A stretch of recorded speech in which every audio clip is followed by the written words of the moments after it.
أما بعد فأعوذ بالله من الشيطان الرجيم بسم الله الرحمن الرحيم يا أيها الذين آمنوا اتقوا الله ولتنظر نفس ما قدمت لغد وقال رسول الله صلى الله عليه وسلم إنكم لتموتون كما تنامون تبعثون كما تستيقظون وتحاسبون بما تعملون أو كما قال عليه الصلاة والسلام তাহেরিয়া আশরাফুল উলুম মাদ্রাসা কর্তৃক আয়োজিত উক্ত মাহফিলের সম্মানিত সভাপতি, উপস্থিত উলামায়ে কেরাম, মেহমানানে এদাম, এলাকার থেকে আগত মুসলমান ভাইয়েরা, বিশেষভাবে যুবকরা, যেই পর্যন্ত লাউড স্পিকারের আওয়াজ পৌঁছতেছে পর্দার অন্তরালে মা ও বোনেরা, কোরআন হাদিস থেকে যতটুকুই তেলাওয়াত করলাম আশা রাখি একই সামনে রেখে অতি অল্প সময় কিছু কথা রাখবো। সাথে সাথে সকলের কাছে দোয়ার দরখাস্ত, আল্লাহ আমাদেরকে যেভাবে শোনার দরকার ওইভাবে শোনা, পরিবেশটাকে নীরব নিচুম রাখা এবং আমল করার তৌফিক দান করেন। সৃষ্টির সেরা হিসাবে মানুষ সৃষ্টির সেরা, শুধু একদিকে সেরা না, সৃষ্টির ভিতরে সর্বদিকে মানুষ সেরা। মানুষ দুনিয়াতে শ্রেষ্ঠত্ব অর্জন করলে সর্বদিকে একটা মানুষের পক্ষে শ্রেষ্ঠত্ব অর্জন করা সম্ভব না। কিন্তু সৃষ্টির ভিতরে একটাই প্রাণী আছে যাকে মানুষ বলে, সে সৃষ্টির ভিতরে সর্বদিকে সেরা। এরকম একটা দিক নাই যে দিকে মানুষ সেরা না। সবচেয়ে বড় সেরা হলো মানুষের ব্রেনটা। মানুষের মতো ব্রেন আল্লাহ কাউকে নেই। আর মানুষের সেরা যে সৃষ্টির ভিতরে শ্রেষ্ঠ, এটার প্রমাণ হলো বর্তমান দুনিয়াটা দেখলে বোঝা যায়। দুনিয়াটা যেখানে উন্নত, যদি আমাদের মতো কারো ব্রেন এত উন্নত হতো কোন প্রাণীর, তো ওরাও আমাদের সাথে প্রতিযোগিতা করত। কিন্তু আমাদের কোনো প্রতিদ্বন্দ্বী নাই, ঠিক না? বিদায় এত বড় ব্রেন দেওয়া সত্ত্বেও যদি একটা জিনিস চিন্তা না করি, তাহলে মনে হয় না এটা আমাদের জন্য সমীচীন হবে, উচিত হবে না। আমাদের চিন্তা করা উচিত একটা জিনিস। আমি কথা লম্বা করব না, সুযোগও নাই লম্বা করা, অল্প সময়ের ভিতরেই শেষ করব। চিন্তা করা উচিত, এত বড় ব্রেন, বুদ্ধি যেটাকে বলে, একটু চিন্তা করা উচিত যে আমি আল্লাহর 24 ঘন্টা ভোগ করি কতটুকু, বিপরীতে আমি আল্লাহকে ডাকি কতটুকু। 24 ঘন্টা আমি আল্লাহর কতটুকু ভোগ করি। বলবেন এই দুটো আমি চিন্তা করব কেন? চিন্তা করব কেন এটাই বলতেছি। কেন চিন্তা করব? কেননা আমরা কিন্তু যাত্রী, যার কাছ থেকে আসছি তার কাছে ফিরা যাব। আমরা কিন্তু মৌতের যাত্রী, মৌতের মাধ্যমে আমরা যাব, মৃত্যুর মাধ্যমে যাব। আওয়াজ না, আওয়াজ না, আওয়াজহীন। কেন? শয়তান চাবে না আপনি মনোযোগ দেন। শয়তান চাবে না আপনি মনোযোগ দেন। কেননা মনোযোগটা এটা আমার আবেদন না, স্বয়ং আল্লাহর হুকুম।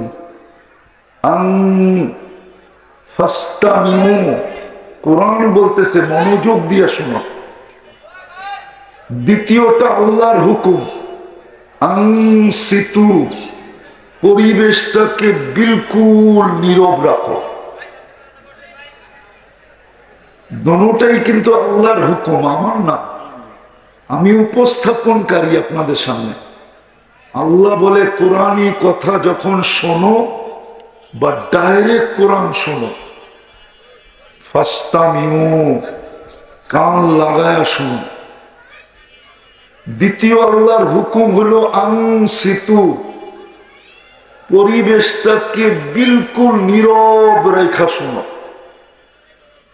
এই জন্য আবারও অনুরোধ করতেছি, আওয়াজ না, কথা কিন্তু এইখান থেকে আসে না, ওইখান থেকে আসে। মাইনা নেন আমার কথা, কথা এখান থেকে আসে না, ওইখান থেকে আসে। নাইলে কিন্তু অচিরে একটা দিন আসতেছে, এক আল্লাহওয়ালার কথাই সত্য হবে। জানি না কন্ডিতে কোনো বড় কবরস্থান আছে কিনা, আমার জানা নেই যে বিশাল বড় কবরস্থান। ঢাকাতে যেরকম আজিমপুর কবরস্থান আদি যুগ থেকে, এরকমই এক কবরস্থানে বসে এক আল্লাহওয়ালা কাঁদতেছিল। যুবক যে জিজ্ঞাসা করছে, বাবা কাঁদিস কেন? এই কবরস্থানে তোর কান্না দেখবে কে? যদি তোমার প্রয়োজন থাকে তাহলে কবরস্থান, এখানে তোমার প্রয়োজন মেটাবে কে? চলো লোকালয়ে যে একাদশ। বাবা বলতেছিল, যুবক আমি যদি তোমাকে বলি তো তুমি বুঝবে? যুবক বলতেছে, বলো বাবা।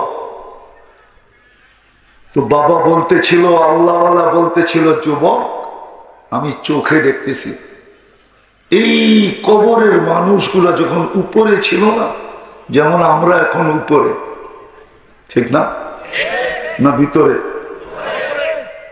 যখন উপরে ছিল, আল্লাহ 24 ঘন্টা ডাকতো মাফ করার জন্য। কসম খোদা, আল্লাহ 24 ঘন্টা আমাদেরকে ডাকেন মাফ করার জন্য। আল্লাহর আমাদেরকে শাস্তি দিয়ে কোনো বেনিফিট নেই। যদি বেনিফিট থাকতো তাহলে কোরআন এত বড় ঘোষণা দিত না।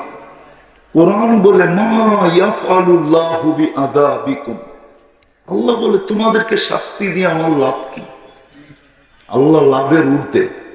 আল্লাহ তো আল্লাহ, আল্লাহ তো আল্লাহ তো নাইলে আয়নার সামনে দাঁড়ায় দেখেন এক ফোঁটা পানিকে এত সুন্দর রূপ দিল কি করে? যদি আল্লাহ আল্লাহ না হইতো, এক ফোঁটা পানি, এক ফোঁটাও না। আপনাদের বিজ্ঞান বলে মার পেটে যখন দুইজনের পানিটা যায় এক ফোঁটা, ওটাকে 2.5 লক্ষ ভাগ করা হয়। 2.5 লক্ষ। কত? কত? 2.5 লক্ষ ডিম তৈরি হয়। ডিম, এটা বিজ্ঞানের ভাষা। একটা ডিম দিয়ে মানুষকে তৈরি করে, বাকিগুলা বিনষ্ট হয়ে যায়। তাইলে এক ফোঁটা পানির কত ভাগের এক ভাগ আমি? 2.5 লক্ষ ভাগের এক ভাগ হইলাম আমি। যে আল্লাহ এটাকে এরকম সুন্দর রূপ দিতে পারে, ওই আল্লাহ শাস্তি দিতে চান না। আমরা তো নিজেরা নিজের শাস্তি নিজের উপরে টাইনা নিয়ে আসি। বিশেষ করে আমি যুবকদেরকে বুঝাইতেছি, আল্লাহ শাস্তি দিতে চান না। কি লাভ তোমাকে শাস্তি দিয়া? শাস্তি দিয়ে কি লাভ হবে? আল্লাহর কোনো লাভ নাই শাস্তি দিয়া। তো বাবা বলতেছিল, আমি দেখতেছি এই কবরস্থানের মানুষগুলা যখন জমিনের উপরে ছিল, আল্লাহ 24 ঘন্টা ডাকতেন মাফ করার জন্য, কিন্তু একজনও হাত উঠাইত না। বলো যুবক, বলো কি মজমা, কে প্রতিদিন আল্লাহর কাছে হাত উঠায়? নির্দিষ্ট একটা সময়, কোন একটা সময় নির্দিষ্ট করে হাত উঠায় বলে আল্লাহ মাফ করে দেন। এই মজমায় কয়জন আছে? একজনও তো নেই। ডেলি তো আল্লাহ ডাকে।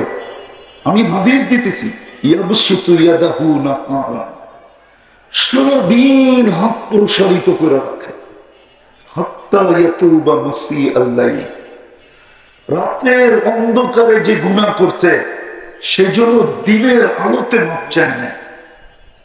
আবার ইয়াবসুতু ইয়াদাহু লাইলান, সারা রাত্র হাত প্রসারিত করে রাখে, হাত্তা ইয়াতুবা মাসিআন নাহার, যে সূর্যের আলোতে গুনাহ করছে সেজন্য চুপে চুপে রাতের অন্ধকারে মাপ চায় না।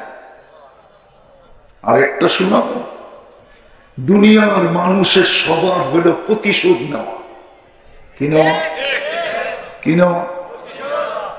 মানুষ হ্যান্ডকাপ পড়াইতে ভালোবাসে, বেড়ি পড়াইতে ভালোবাসে, ডান্ডা বেড়ি পড়াইতে ভালোবাসে, ছিকল পড়াইতে ভালোবাসে, কোর্ট কাচারি ভালোবাসে, জেল জরিমানা ভালোবাসে, ঠিক না?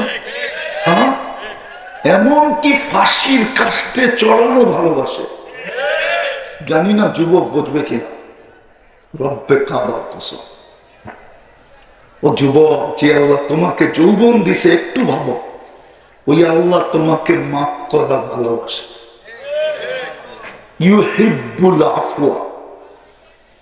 আল্লাহ বলে দুনিয়াওয়ালাদের রীতি ভিন্ন, আমারটা ভিন্ন। দুনিয়াওয়ালারা আসামিকে তালাশ করতে থাকে।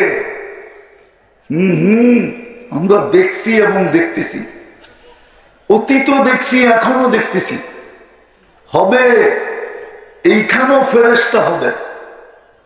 আমাদের পিছনে লোক লাগানো থাকে, ইন্টেলিজেন্স। আমাদের পিছনে লোক লাগানো থাকে যে বয়ানে বলে কি,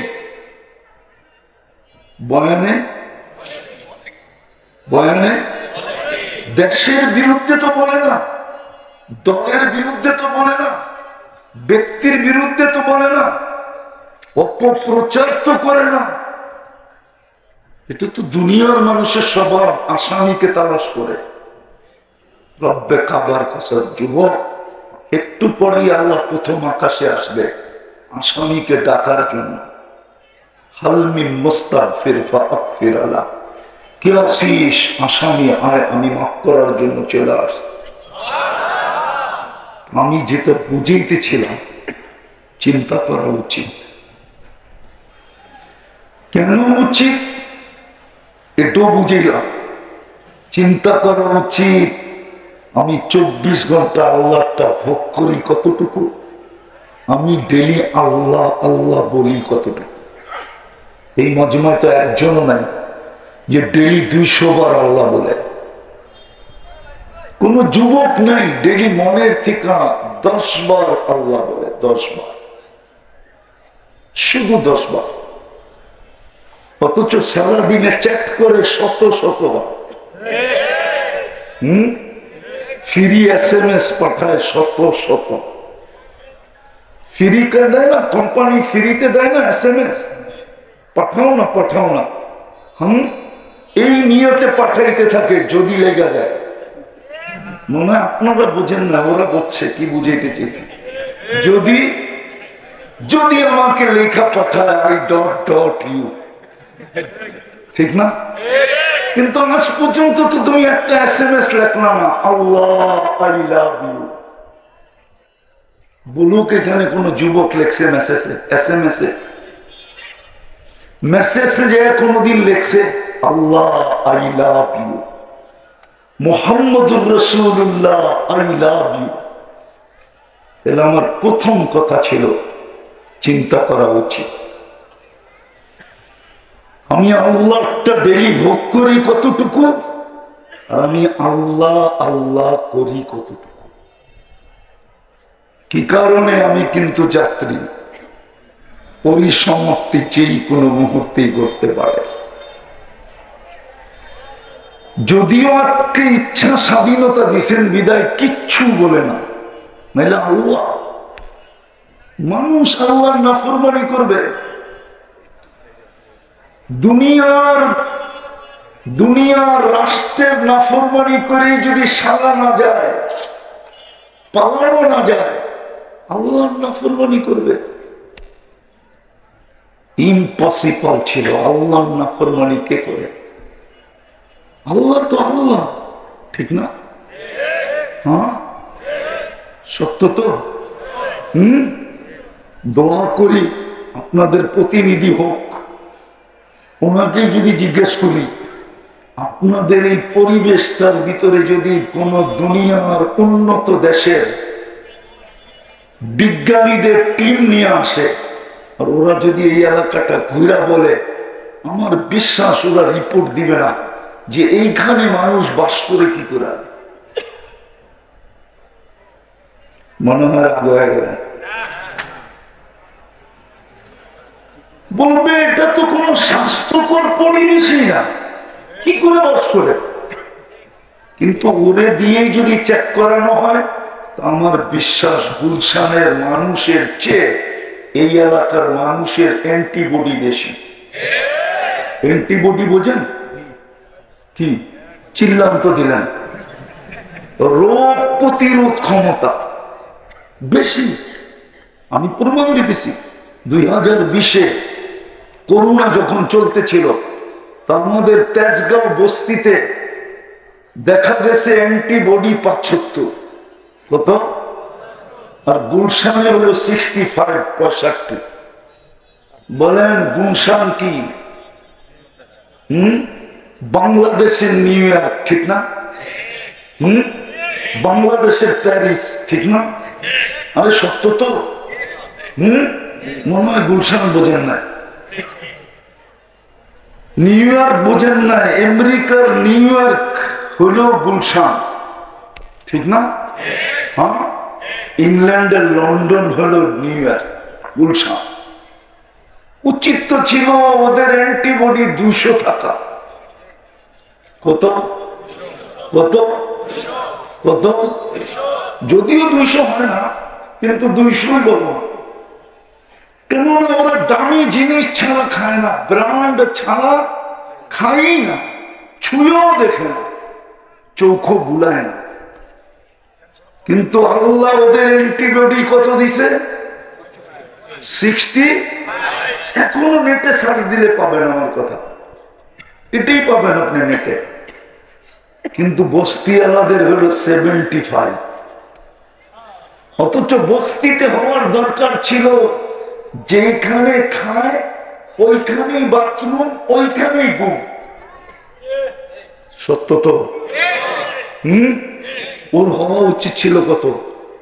0, ঠিক না? কে করছে? এই জন্যই বলতেছিলাম পাবেন।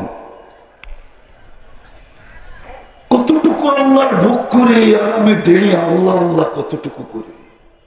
আমি কিন্তু যাত্রী, যেই কোনো মুহূর্তে চলে যেতে পারি। হ্যাঁ, গুড়ির রশি কিন্তু আল্লাহর কাছে। ছোটবেলা দেখতাম গুড়ি উড়াইতাম, যখন টাকাই তো বড় হয়েছি তখন গুড়ি উড়াইতাম। গুড়ি পড়ালেখা তো ঢাকাই করছি, স্কুল পড়ছি আর মাদ্রাসা পড়ছি, তো গুড়ি উড়াইতাম। জানতাম যে আজানের আগে বাসায় যেতে হবে, নাইলে ডান্ডা। তো শেষ বেলা যে গ্যাবরা মারতাম না, গ্যাবরা গ্যাবরা চিনেন? নাটাইলে গ্যাবরা চিনেন না? ওনারা মনে হয় চিনে না। ঢাকার মানুষ তো না, করতে চিনবো, টঙ্গির মানুষ। টঙ্গিও তো ঢাকা ছিল, কয়েকদিন ধরে আপনারা জিলা হইলেন, এটাও তো ঢাকা, ঠিক না? আমার মনে আছে হাঁটতে হাঁটতে যেতাম, দুটাই রাস্তা ছিল, জয়দেবপুর যাওয়ার একটা ট্রেনে, আর মুড়ির ট্রেনে তো বসতামই না, কেন সকালে বলে সন্ধ্যায় যাবো কিনা এটাও সন্দেহ আছে। এর চেয়ে পায়ে হাইটা গেলেই তাড়াতাড়ি যেতে পারবো। তো বিকাল বেলা যে ক্যাররা মারতাম, দেখা যেত এক ক্যাররা ঘুরি আমার হাতে। হায় হায়, আমরা কিন্তু যাত্রী, সুতা কিন্তু আল্লাহর হাতে। আমি শেষ জায়গায় চলে আসছি, আর লম্বা করবো। বলেন কালকে এই চেহারাটা কি করে দেখাবে? আমি সবাইকে বলতেছি কি করে দেখাবো, কি করে দেখাবো এই চেহারাটা? আমি বাড়িওয়ালাদেরকে বলতেছি না, বারাটিয়াদেরকে বলতেছি। এখানে বাড়িওয়ালা বেশি না বারাটিয়া বেশি? মালিক বেশি না শ্রমিক বেশি? আমি শ্রমিককে বলতেছি, বারাটিয়াকে বলতেছি বাড়িওয়ালা। বাড়িওয়ালা তো মনকে বুঝ দিবে আমি একটা বাড়ির মালিক ছিলাম, মালিক তো বুঝ দিবে আমি একটা ফ্যাক্টরির মালিক ছিলাম। ও বারাটিয়ারা, ও শ্রমিকরা, আপনি মনকে কি দিয়ে বুঝ দিবেন? কি পায়া বুঝ দিবেন মনকে? বোঝা কি পায়া মনকে বুঝ দিবেন? কি আছে আপনার কাছে? না আপনি মালিক, না আপনি বাড়িওয়ালা। আপনি মনকে সান্ত্বনা দিবেন কি দিয়া বলেন? বুঝলাম বাড়িওয়ালা কালকে সান্ত্বনা দিবে মরার পরে, যে এইখানে পাই আর না পাই দুনিয়াতে তো একটা বাড়ি ছিল। আপনি কি দিয়া সান্ত্বনা দিবেন? আপনি কেন ভাবেন না যে কালকে যে চলে যাব এই চেহারাটা কি করে দেখাবো? কি উত্তর দিব আমি আল্লাহকে? অথচ আল্লাহ তো বলছিলেন তোমাকে আমি জান্নাত দিয়ে কিনবো। কি দিয়া? জান্নাত দিয়ে কিনতে চাই, কিন্তু শর্ত হইল যে আমি বললাম না আল্লাহ আল্লাহ কতটুকু করলাম। আল্লাহ আল্লাহ যদি করতে পারি তাহলে রব্বে কাবার কসম, আরেকটা শব্দ বলি, প্রস্তুতি যদি নিতে পারি তাহলে আল্লাহ জান্নাত দিয়ে কিনবেন। এটা আল্লাহর অঙ্গীকার। জান্নাত চিনেন? কোত্থেকে চিনবেন? এত বড় ফ্লাইওভার দেখলে আর কি জান্নাত মনে থাকে? গাজীপুরের যে ফ্লাইওভার, ঠিক না? চৌরাস্তা থেকে যায় একবারে মতিঝিল পর্যন্ত, ঠিক না? যাত্রাবাড়ি পর্যন্ত লাগতেছে। এত বড় ফ্লাইওভার দেখলে কি আর জান্নাত মনে থাকে? আর গুগলে তো জান্নাতও নাই, ঠিক না? আছে নাকি গুগলে জান্নাত? আছে, আছে, একটা আছে, সেটা হলো বৈরবের হোটেল জান্নাত। বৈরবে একটা হোটেল আছে জান্নাত হোটেল, পরিবহন দ্বারা গেলে দেখবেন। বৈরব যান কখনো? অথবা গাজীপুরে যদি কেউ বাড়ি বানায় থাকে বিশাল অট্টালিকা, আর ওটার নাম দিছে জান্নাত ভিলা, তাইলে হয়তো গুগলের ভিতরে ওটার নাম আছে, কিন্তু আসল জান্নাত তো গুগলের কাছে নেই। আল্লাহ তো আসল জান্নাত দিয়ে কিনতে চায়। হায় হায়, রাগ হয়ে যাবে দুনিয়ার মানুষ। আল্লাহ তো এই সবচেয়ে ছোট বাড়ি এই দুনিয়ার 10 গুণ বড়। এই জন্যই তো আল্লাহ বলছে উতিকা মুলকান কাবীরা, তোকে বড় রাজত্ব দিব। কি একটা ওয়ার্ডের রাজত্ব আর কি একটা থানার রাজত্ব। আল্লাহ বলে তোকে বিরাট বড় রাজত্ব দিব, 10 গুণ বড়, 2,40,000 মাইল, 1.66 দিয়ে পূরণ দিলে কিলোমিটার বাহির হবে। আল্লাহ এত বড় জান্নাত দিয়ে কিনবে। আমাদের নবীজি দেখা এসে বলছে, দেখা চোখে দেখা এসে বলছে। আরে কেন যে আমরা হারায় গেলাম? বিদায় আমি শেষ জায়গায় চলে আসছি। একটু ভাবেন, টঙ্গীর মানুষ রাগ হয় না, যদি পানির দামে ডেলি অক্সিজেন কিনতে হইতো, পানির দামে ডেলি 16,500 টাকা বিল দিতে হতো। 16,500। আপনি আর আমি ডেলি 550 লিটার অক্সিজেন নেই। 30 টাকা লিটার যদি হতো না, তাহলে 16,500 টাকা বিল আসে। বাংলাদেশের মতো আল্লাহ কারোর সামনে উন্মোচিত করেন নাই। বাংলাদেশের প্রথম সারির শিল্পপতি যমুনা গ্রুপের মালিক 2020 করোনা লগ্নে যখন ভেন্টিলেটর চলতেছিল, চায়নার ডাক্তারের টিমকে বলছিল আমাকে সুস্থতা চাই না, আমাকে শুধু স্বাভাবিক শ্বাস নিতে দাও, এন্টার যমুনা কোম্পানি তোমাদের নামে লেখা দিব। ভাবেন স্বাভাবিক শ্বাস নিতেছেন কয় টাকা দাম? পানির দামে অক্সিজেন কিনলে 16,500 টাকা বিল দিতে হতো। জিহ্বা যদি আমাদেরকে শ্বাস চেক করে না দিত, তাহলে আমি শ্রমিক পেশার মানুষদেরকে বলতেছি সারা দিন প্যাথোলজি সেন্টারে লাইন ধরে দাঁড়ায় থাকতে হতো। ডায়াবেটিস মাথায় ইট মারতে থাকতো যে আমার ডায়াবেটিস, তাড়াতাড়ি আমার শ্বাস চেক করে দেয়, নাইলে আমি মরলাম। নাইলে সবাইকে শ্বাস চেক করার মেশিন কিনতে হতো। তাইলে বোঝা যাইত শ্বাস চেক করার মেশিন কত দাম। বাকি মেশিন ভুল রিপোর্টও দিতে পারে। আমাদের দেশের বিত্তশালীরা আমাদের দেশে চিকিৎসা করে না, খুব কম। এরা চিকিৎসা করে India, Singapore, Thailand, America, England, Canada.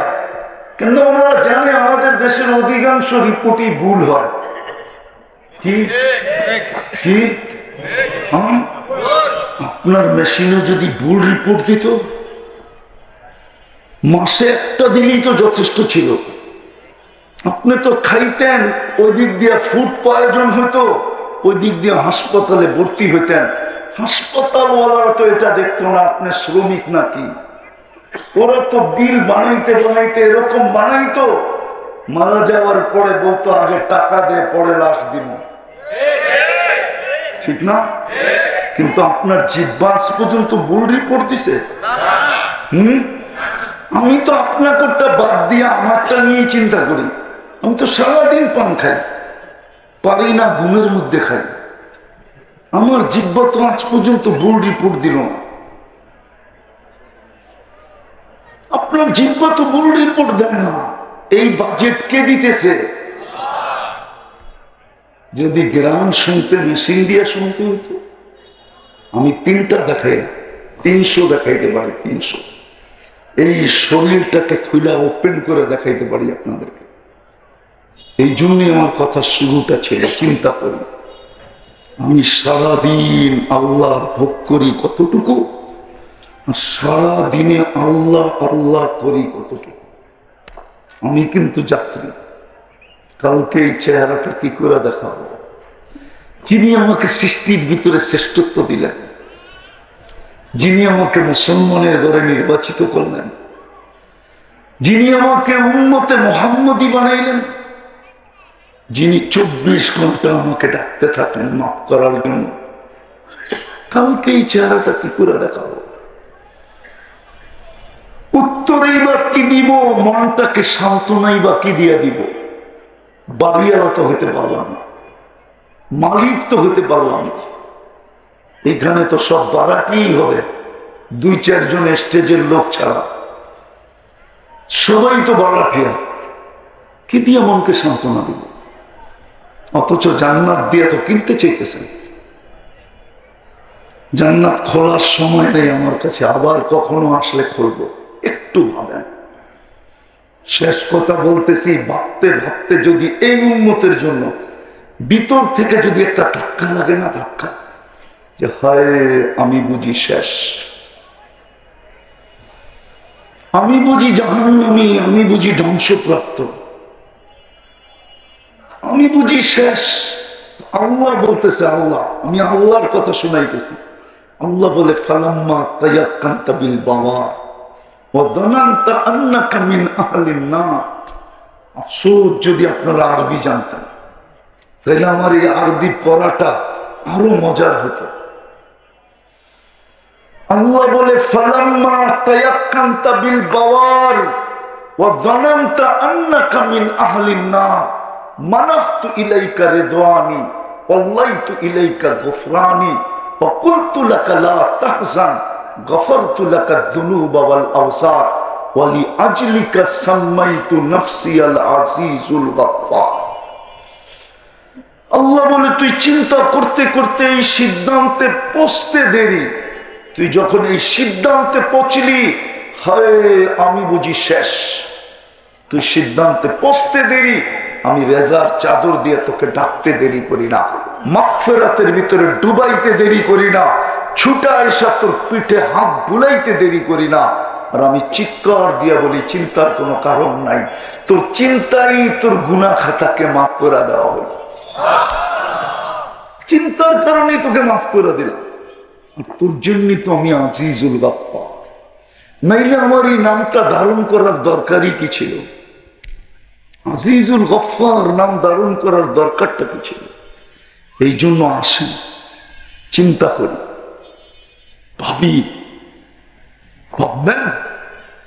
আরে ভাববেন নাকি?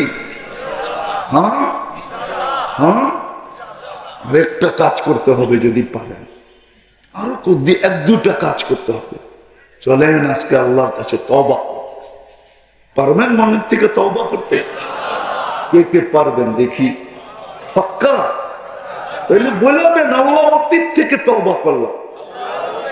বলেন বলেন বলেন, মনের থেকে বলেন। নামান যদি মনের থেকে বলে থাকেন, রব্বে কাবার কসম, আপনি নিষ্পাপ,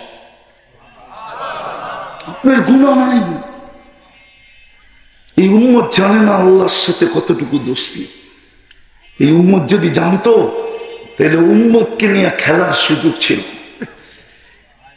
দুনিয়ায় উম্মতকে নিয়ে খেলতেছে, এখন মুসলমানদেরকে নিয়ে খেলতেছে। উম্মতের এই দুরবস্থা হতো না, আমার যোগ বিয়োগ মিলে না। কেননা আমি শুধু পড়ার বিদ্যায় বলতেছি না, আমার দুনিয়া ঘুরারও একটা অভিজ্ঞতা আছে, আমার যোগ বিয়োগ মিলে না। এই উম্মতের এই দুরবস্থা হবে কেন? সবাই একে নিয়ে খেলতে চায়, সবাই একে নিয়ে খেলতে চায়। অথচ আমি জুমার ভিতরে বলে আসছি, জুমার ভিতরে আল্লাহ এই উম্মতকে একজনের জন্য 3 জন খাদেম দিচ্ছে। কয়জন? কয়জন? কয়জন? একজনের খেদমত করবে কয়জন? আল্লাহর যুক্তি দেখেন, যুক্তি আমি আল্লাহটাই দিতেছি। 200 কোটি মুসলমান, কত? হ্যাঁ, 600 কোটি মুসলমানের বাকিরে। তাহলে আপনার বাগে কয়জন পড়লো? আরে বলেন না, কয়জন? 3 জন আপনার খেদমতের জন্য পয়দা করছিল। আল্লাহ বলছিল তুই আমার হয়ে যা, এই 3 জন আমি তোর বানায় দিন। 3 জন সারাদিন তোর পায়ে তেল মালিশ করবে, 3 জন তোর সেবা করবে। আমি যুক্তিও দিছি, সবাই যদি মালিক হয় তাহলে কর্মচারী হবে কে?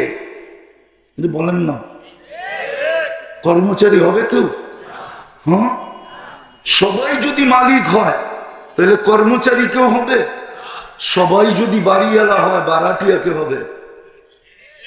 সবাই যদি ডাক্তার হয় তো রুগী কে হবে? আল্লাহর সিস্টেম আছে।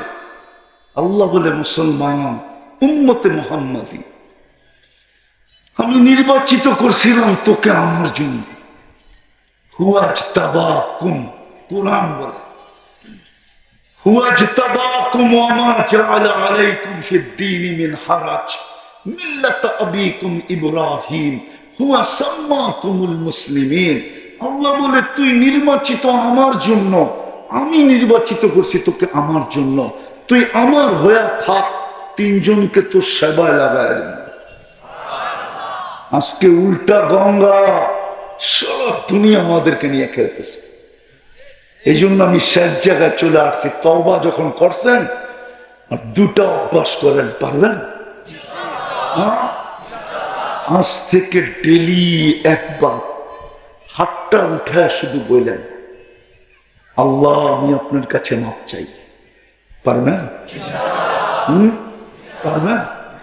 বিশেষভাবে ঘুমের সময়, এই সময়টা হলে সবচেয়ে ভালো। কেননা একটু পরেই তো ঘুমায় যাবেন। সকালবেলা উঠাইলে না উঠবেন, না উঠাইলে এই টঙ্গি গাজি করে পাওয়া যাবে, রাত্রে ঘুমাইছে আর উঠেন না? নাই? নাই প্রমাণ? রাত্রে ঘুমাইছে আর একবারে কিয়ামতের সকালে উঠবে। হতে তো পারে আপনিও ঘুমাবেন, আমিও ঘুমাবো, আর কোনোদিন উঠবো না।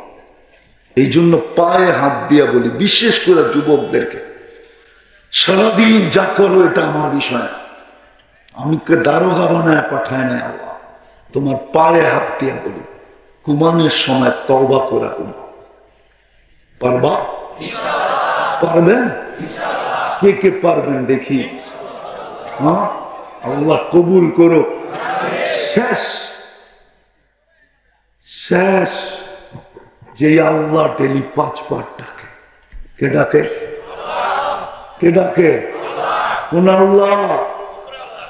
যারটা 24 ঘন্টা ভোগ করি ওই আল্লাহ, যার হাতে কুদরতি হাতের আমার হায়াত ওই আল্লাহ, যার কাছে আমার মৌত ওই আল্লাহ, রাখে তো মারে কে, মারে তো রাখে কে ওই আল্লাহ, আমার সুস্থতা যার কাছে, এভরিথিং যার কাছে। তারপরও বলতেছি ওই আল্লাহ ডাকে যিনি 99টা পদের মালিক, একটা না। শুধু আল্লাহ না, যিনি রহমান, যিনি রহিম, যিনি মালিক, যিনি কুদ্দুস, যিনি সালাম, যিনি মুমিন, যিনি মুহাইমিন, যিনি আজিজ, যিনি জব্বার, যিনি মুতাকাব্বিরুল খালিকুল বারিকুল মুসাব্বিরুল গফফারুল কাহ্হারুল ওয়াহ্হাবুর রাজ্জাকুল ফাত্তাহুল আলিমুল কাবিজুল বাসিতুল খাফিজুর রাফিউল মুইজ্জুল মুদিল্লুস সামিউল বাসীরুল হাকিমুল আদলুল লতীফুল কবীরুল হালিমুল আযীমুল গফুরুশ শাকুরুল আলিয়্যুল কবীরুল হাফিজুল মুকিতুল হাসিবুল জলিলুল করিমুর রকিবুল মুজিবুল ওয়াসি আল হাকিমুল ওয়াদুদুল মজিদুল বাঈসুশ শাহীদুল হকুল ওয়াকিলুল কবিয়ুল মতিনুল ওয়ালিয়ুল হামিদুল মুসি আল মুবদি আল মুঈদ আল মুহয়ি আল মুমীত আল হাইয়্যু আল কাইয়্যুম আল ওয়াজিদ আল মাজিদ আল ওয়াহিদ আল আহাদ আল সামাদ আল কাদির আল মুক্তাদির আল মুকদ্দম আল মুআখ্খার আল আউয়াল ওয়াল আখির আল যাহির ওয়াল বাতিন আল ওয়ালি আল মুতাওয়ালি আল বাররু আত তাওয়াব আল মুনতাকিম আল আফু ওয়ার রউফ মালিক আল মুলকি যাল জালাল ওয়াল ইকরাম المقسط والجامع والغني والمغني المانع الضار النافع النور الهادي البديع والباقي الوارث والرشيد الصبور جل جلاله যিনি 99 পদের মালিক, অথচ 90 বার নামাজ পড়ে।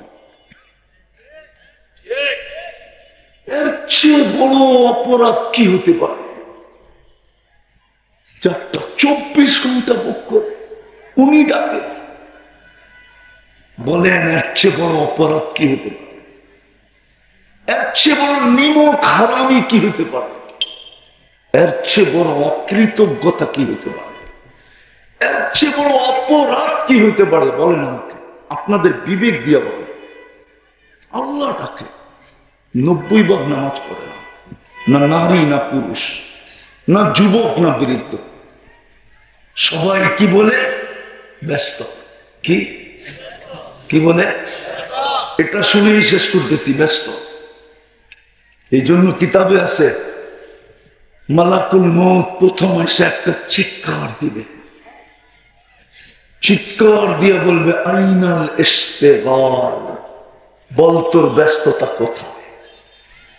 যেমন পলাতক আসামি পুলিশ ধরার পরে প্রথমেই 2টা লাগায়া বলে এখন ভাগবি কোথায় বল, ঠিক ফেরেশতা এসে চিৎকার দিবে, কানের পর্দা ফাটায় ফেলবে, বলবে বল তোর ব্যস্ততা কোথায়। তারপরে একটা টান দিবে, রুটা বাহির করে ফেলবে, দ্বিতীয় চিৎকার দিবে সালাল ইশতিগাল, তোর ব্যস্ততার পরিসমাপ্তি ঘটায় দিল, আর তোকে কেউ ব্যস্ত দেখবে না। বিদায় চলেন, আজকে অঙ্গীকার করি আর কোনোদিন নামাজ ছাড়ব না। পাক্কা?